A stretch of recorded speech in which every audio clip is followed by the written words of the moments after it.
पढ़ी लिखी है। क्या बात कर रहे हो? तुम्हारी बात समझे कि नहीं? तो हंस कहा था ही जौनी क्या आए हो चली जा। मैं नहीं जाऊँ, तुम्हें क्यों जाऊँ? कहा जैसे अब चली जा। नहीं जाऊँगी। बेटा बोल सुना।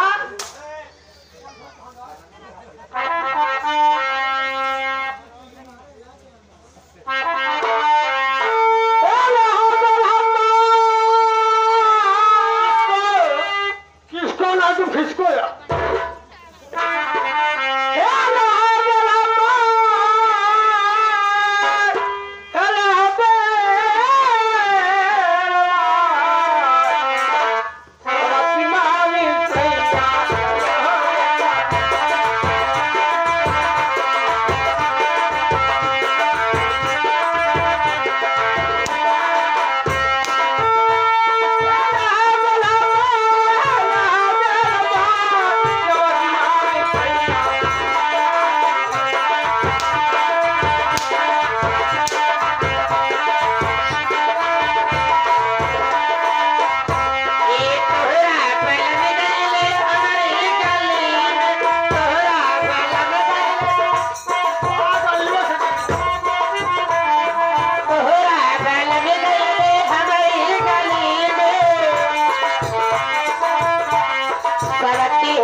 मारने चाहिए।